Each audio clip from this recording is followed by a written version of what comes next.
feeling just like the Kennen Gnar handshake. I think the Gnar in this draft, with all the other frontline they have in terms of engage, is pretty strong, but it will be the Sylas to come through. So likely we'll just push that Yone into the top lane. I say that because put into Zeus' hands here on the swap. So interesting to see this. Sylas is not really in a great spot right now in terms of his power level. Has been significantly nerfed. I mean, it was reworked to make him more of a brawler, but that doesn't really suit how this meta plays out. They throw us a curveball. Curveballs coming in from every which direction. Let's jump out of the rip for game number 1. You know, we'll see what he can get done elsewhere on the map, of course. Not just going to be a sitting rat is going to be able to help Youngjae clear this jungle. Stuff like that. We do have Youngjae down here alongside of level 1 Palu. Oh, there's level 2. Okay, he's got it. So, but Keria is here. As I mentioned before, you know, it's just a support here when the wave is going to crash. This time, though, it's Owner in the top lane, and Morgan's in a lot of trouble. That is a very easy first blood, as Guma also will pick that one up himself. I mean, the mid-board? Yeah. As over here, a bit of a trade.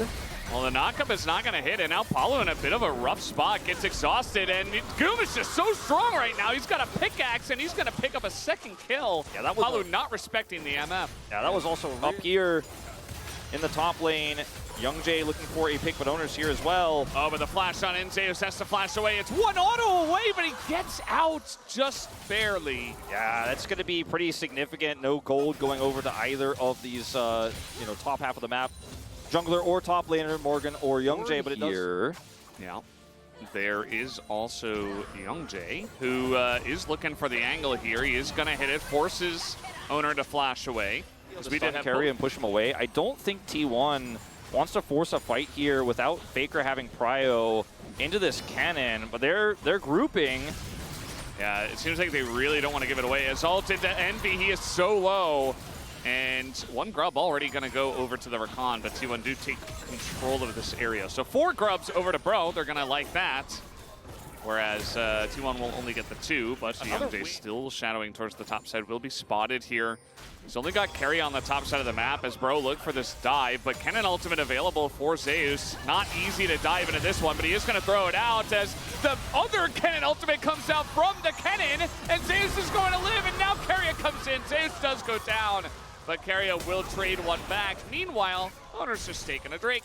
And Palu not able to impact this play at all, and Keria's right. I mean, we've seen MFs really kind of pop off, and look at the damage he's doing to mid as well. I mean, nobody's here, and Guma's just, it almost feels like they're just trying to ignore the MF. They're like, yeah, just pretend. In place to take some additional damage, but it will be enough to at least stave off the pressure.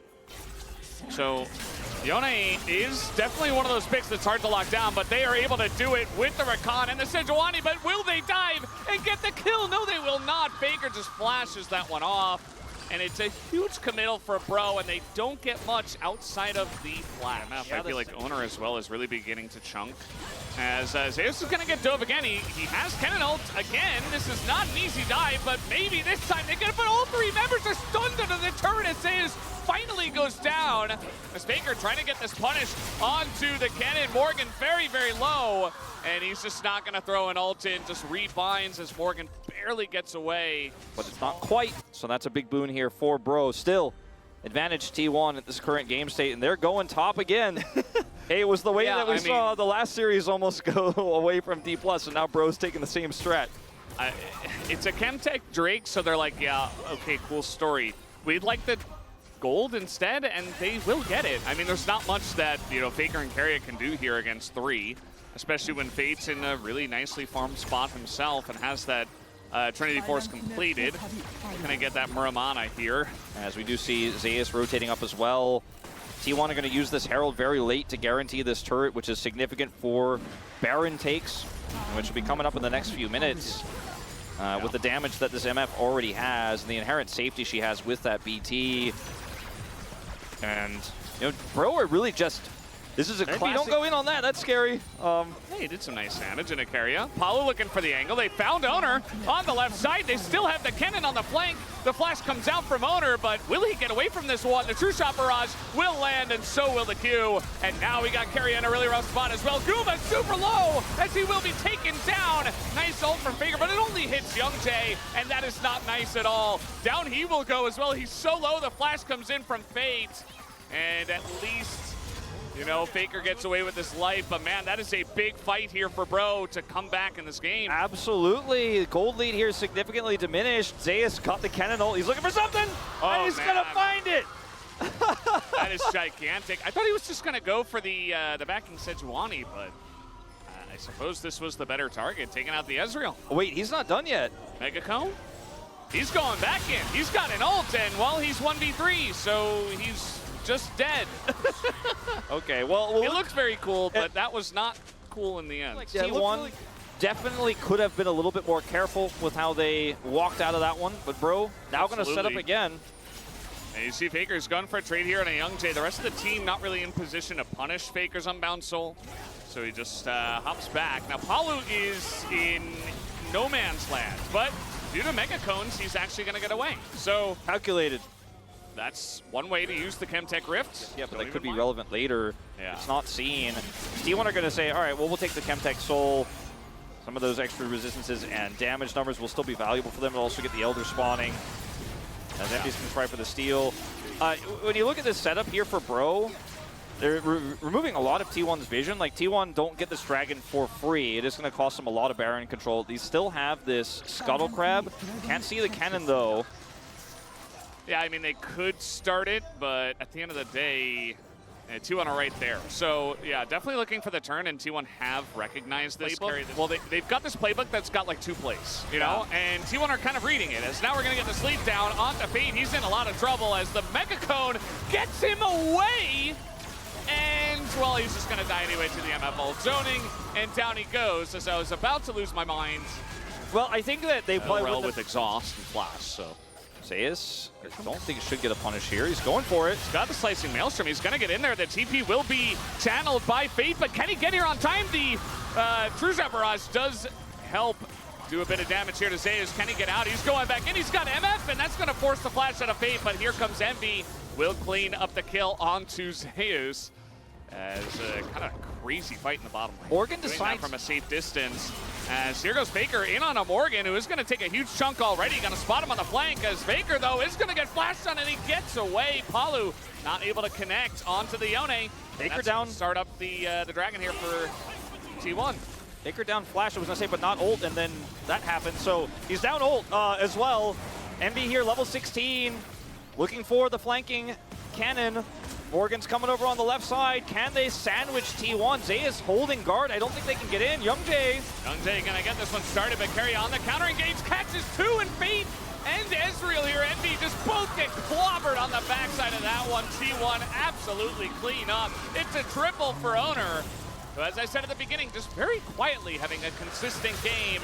And it's just a disastrous fight for Bro. They put the cannon so far away. And in T1, we have the easy call as Young Jae goes in. They set up the engage for them. They don't need a Yone. All they need is Carrier. And T1 win the fight, win the Elder, and will take game 1. Pretty slow and steady wins the race here by T1.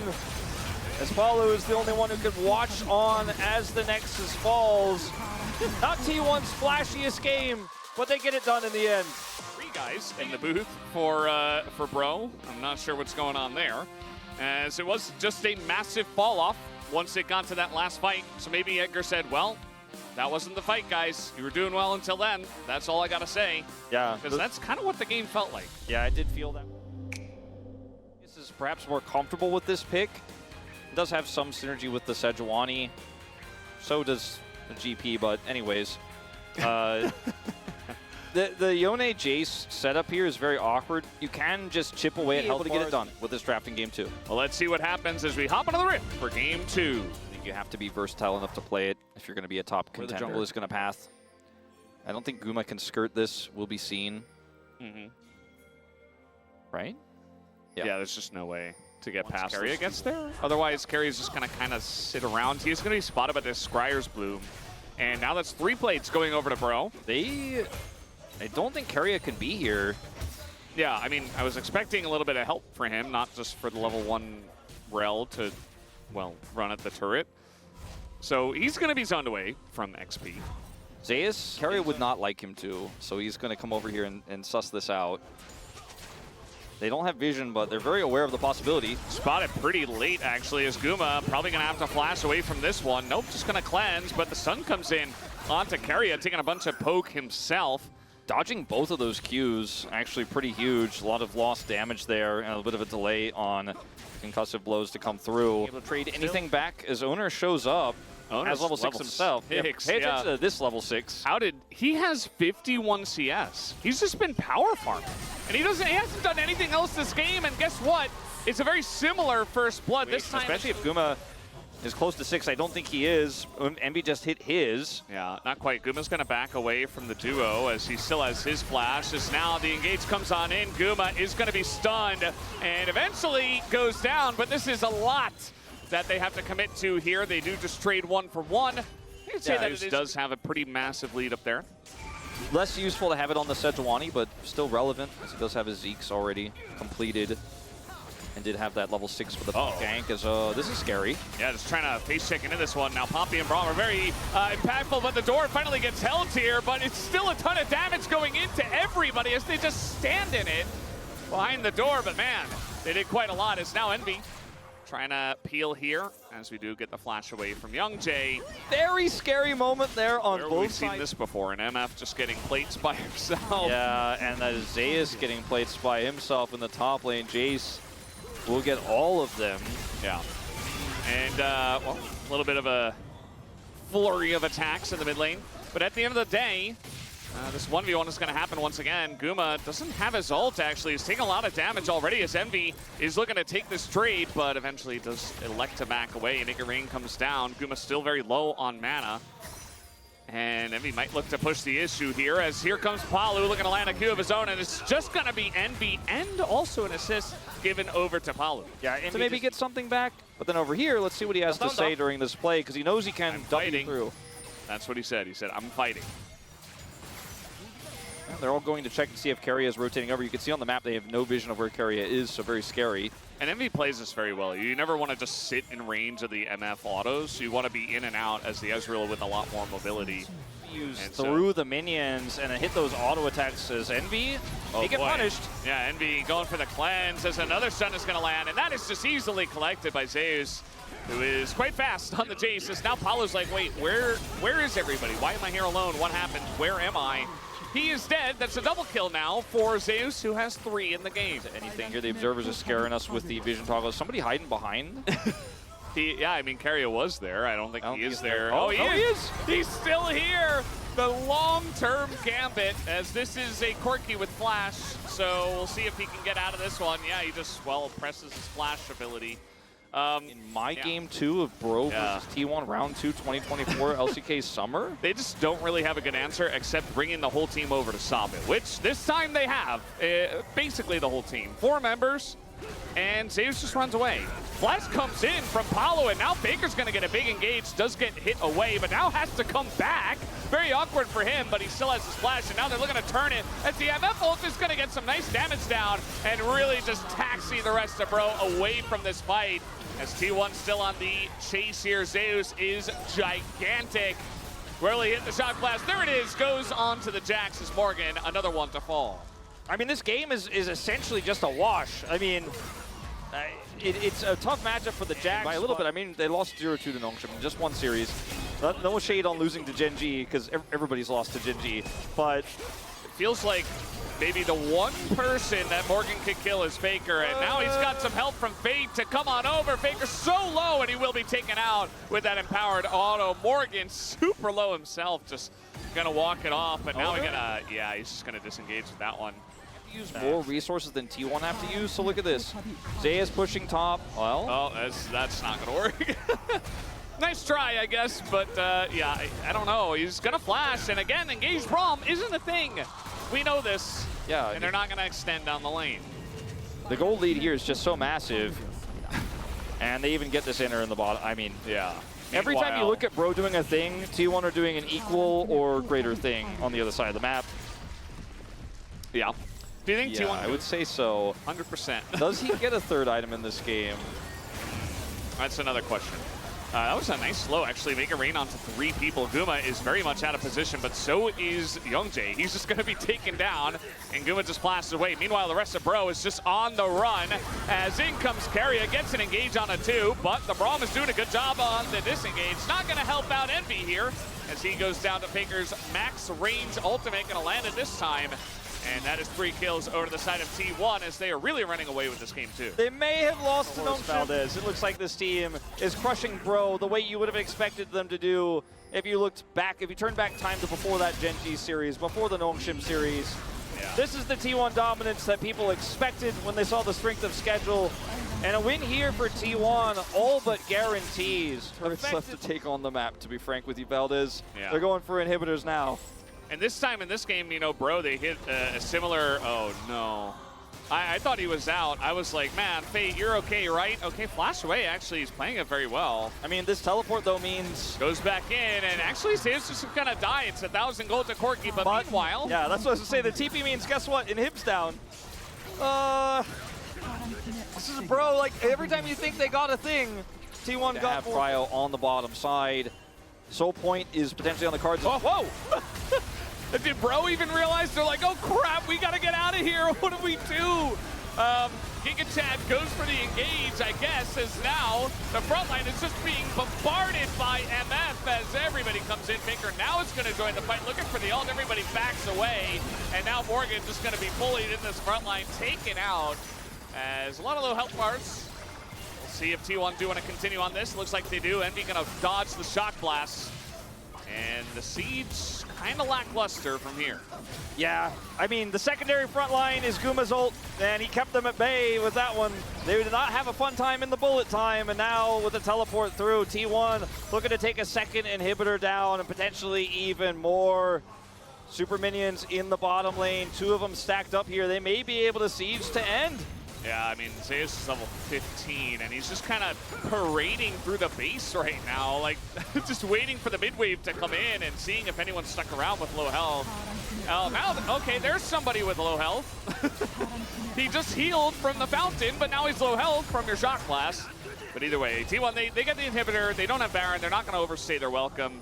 But Bro really want to get something out of this, but they just will not be able to. I mean, T1 has nothing left to take. It's like a Chemtech Soul Point. There's no more turrets. Just, yeah, he almost dies. Well, there's no more turrets for them to grab. Like, the Bros gave it their all, and they're not done yet. They've got a TP behind T1. I mean, Faker is trying to end the game meanwhile. This is one way, I guess, to engage, as they are going to get Harriet out. That doesn't really do much. Here comes Faker. Is going to find the backline. Just assassinates Envy. That is how far ahead they are, as finally Morgan comes in, but even MF Guma's just going to ult him in the face and just put an end to this game number 2, as Bros have suffered enough, and T1 are back on the horse. They get 2-0'd, but now they 2-0 Bro, and they're looking back in form as they will take this 2-0 tonight. 2-0. Game 1 a little rough around the edges. Game 2 a little bit more fun here from T1. Maybe that is what it was. It's hard with the mask on to tell who's talking. I mean, to be honest, for me, Zeus was the cool guy in this one. Fate did actually an insane amount of damage. Fate played super well. I feel like in an even game state, this was definitely a winnable game for Bro. Thank you very much, guys. This is Ji-sun for the POG interview translation, joined by Gumayusi and Zeus after their victory up against OK Savings Bank Brion, ending their losing streak. Congratulations on the win, guys. Gumayusi, with this 2-0 win, T1 ended the losing streak. How do you feel?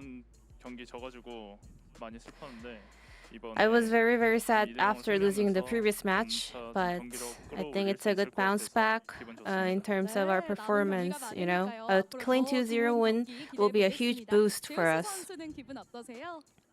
What about you, Zeus? Same, you know. Losing the previous match was definitely not easy, so I was not feeling, you know, my best. But it feels great to pick up a win here and also pick up a POG after a pretty long time. I think T1 must have had a lot of feedback and discussions after the losing streak. What did you focus on? A lot of things to discuss internally, but we're just trying to seek for the best direction for us, you know. And Zeus. We had Yone for Faker and Silas for you. These aren't typically favorite picks for T1, so what was the reason behind those two picks? First off, Yone recently got a lot of buffs, and Faker has been practicing Yone in scrims a lot. And Silas, just looking at the enemy's comp, as long as Silas can get through lane, he can pop up in the later phase. And then that Silas pick definitely worked very well. And Guma, you have been using Misfortune a lot recently. Why do you prefer Misfortune these days? MF also got a buff recently, and LPL. It's actually being very prioritized. Even some teams pick it in the first phase of the pick and ban, and we tried it in the practice games, and we thought it's pretty viable, so we wanted to give it a shot today. And here's a replay where MF was able to pick up early kills and scale very fast. What was the main focus in this game as MF? So I got to pick up multiple kills early on, so I knew that we have a lot of priority in the bottom lane. So we wanted to add more pressure up against the enemy's Ezreal in order to keep pushing the lane.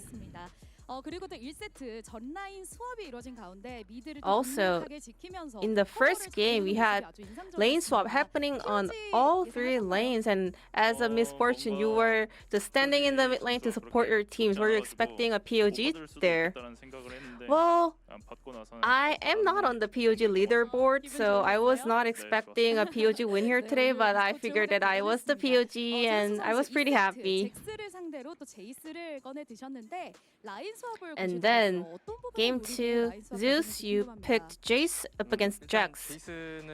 And then T1 opted into a lane swap. So what kind of strategy did you guys kind of go for? Jace is a champion that has to win lane, you know. He's not supposed to lose out in the laning phase, and also we were aware that Bro's early level comp is pretty strong, so we were pretty much ready for the reaction play, and I think we were able to kind of play out the laning phase really well in the end.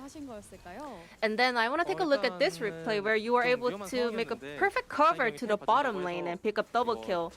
So it was a little bit risky in the beginning, but Faker already made a call that's going in for a TP to help the team, and then we were able to kind of absorb the aggro and then re-initiate the team fight. And Jace, you definitely is the skin owner of that champion, and recently we are seeing Jace here and there in the current meta. When is the perfect time for Jace to be picked? It depends on the champion matchup, you know. Looking at the laning phase, you know, you have to be aware if he can win the lane in order to win the side lanes and exert more pressure. And then later today, after the POG interview, you and Faker are scheduled to appear on the Lolly Night today. I'm also going to be joining as a special guest, so we're going to have some fun. Are you ready for it? Well, I'll do my best. Any words to the fans to make sure they tune in?